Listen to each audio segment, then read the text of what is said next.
Balance ton sport. Balance ton sport, les news avec aujourd'hui une rencontre, celle d'une musher, Sophie Merck, bonjour. Bonjour. Bienvenue sur le plateau d'Aime le Média. Merci. Merci d'être avec nous.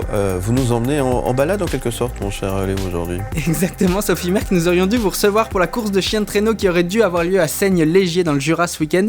Mais voilà que le manque d'enneigement et les températures trop élevées ont contraint les organisateurs à l'annuler. C'est pas grave, vous êtes musher, on va bénéficier de votre présence ce matin pour découvrir cette discipline qui consiste à conduire un traîneau tiré par des chiens. D'abord, pour rester sur l'actualité de l'annulation des courses à Seigne-Légier, c'est l'illustration même que votre discipline, elle dépend complètement des conditions météo. Ah bah c'est vrai qu'on est vraiment tributaire de la météo. Maintenant, effectivement, il y a d'autres options qui s'offrent à nous qu'on peut pour entraîner les chiens sur herbe, comme on dit. Mais c'est sûr que la neige reste quand même ce qu'on préfère faire avec eux. On va probablement se diriger vers des années où il y aura de moins en moins de neige. Est-ce que la discipline peut évoluer vers de l'herbe ou ce sera la mort de la discipline, entre guillemets ? Alors, tout dépend. Maintenant, c'est vrai que certaines personnes préfèrent faire purement de la neige. Mais maintenant, comme je le disais tout à l'heure, les entraînements se font également sur herbe. Donc, est-ce qu'il pourrait y avoir maintenant des disciplines ou des courses qui seraient organisées sur herbe ? C'est tout à fait possible, à voir. Ok, quand les courses peuvent avoir lieu, comment ça se passe concrètement ? Vous vous lancez avec combien de chiens et pour combien de temps et sur quel type de tracé ? On est dans des forêts, on est sur quel type de tracé ? Alors, en général, le nombre de catégories dépend aussi des races des chiens et du nombre de chiens qui sont inscrits. Et on peut partir avec 2 chiens, comme 4, 6, 8 ou illimité, qu'ils appellent.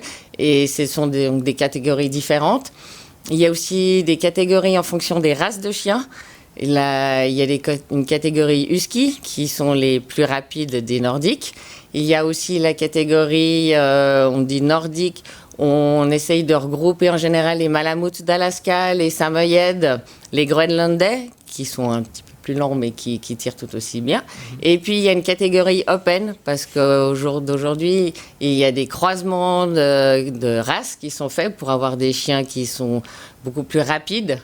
Et ceux-ci sont engagés dans les catégories open. D'accord. Et vous, vous partez avec 2 chiens. Alors vous partez avec un désavantage quand quelqu'un qui part avec 10 chiens est forcément plus rapide que vous. Voilà, c'est pour ça qu'on n'est pas dans la même catégorie. D'accord. Et on fait pas non plus le même nombre de kilomètres. Par exemple, si je prends à Seigne-Légier, la catégorie 2 chiens s'élance pour 8 kilomètres.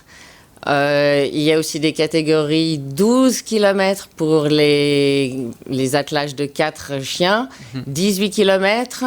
Et ensuite, il y a aussi 35 km qui sont possibles de faire.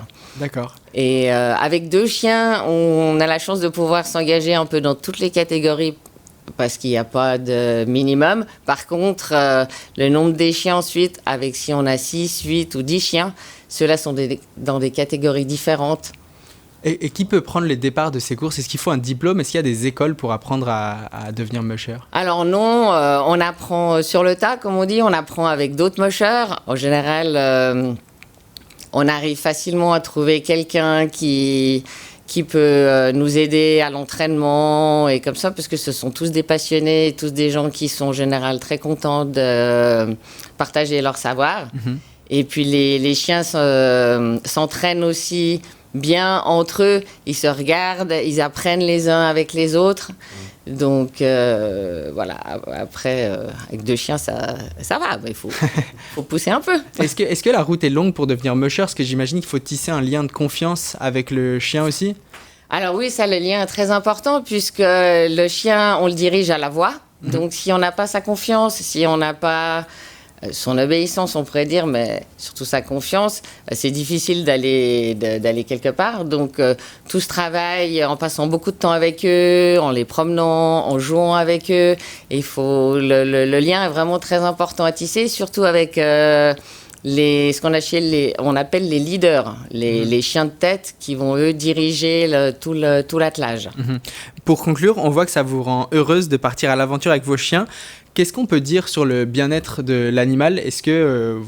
Comment on garantit qu'ils soient contents, qu'ils aient envie de faire ça ? Oh ben, il suffit de voir les départs. En général, les chiens sont extrêmement excités. C'est dans leur gène de tirer. Ils adorent ça. Donc, pour eux, c'est un énorme plaisir de prendre le départ. Et on n'a pas besoin de beaucoup les lancer pour un départ, en général. Et ils ont une telle énergie, un tel bonheur de courir qu'ils nous le transmettent. Et c'est vraiment c'est un grand plaisir de pouvoir randonner sur sur des chemins, sur des pistes tracées. Et c'est vraiment un plaisir partagé entre les chiens et nous. Merci beaucoup Sophie Merck de nous avoir fait découvrir cette belle discipline. Si tout va bien, les prochaines courses de chiens de traîneau de Seigne-Légier dans le Jura, ce sera le 25 et 26 janvier 2025. C'est dans longtemps. 120 attelages environ pourraient être de la partie. Merci beaucoup. Oui. Merci à vous.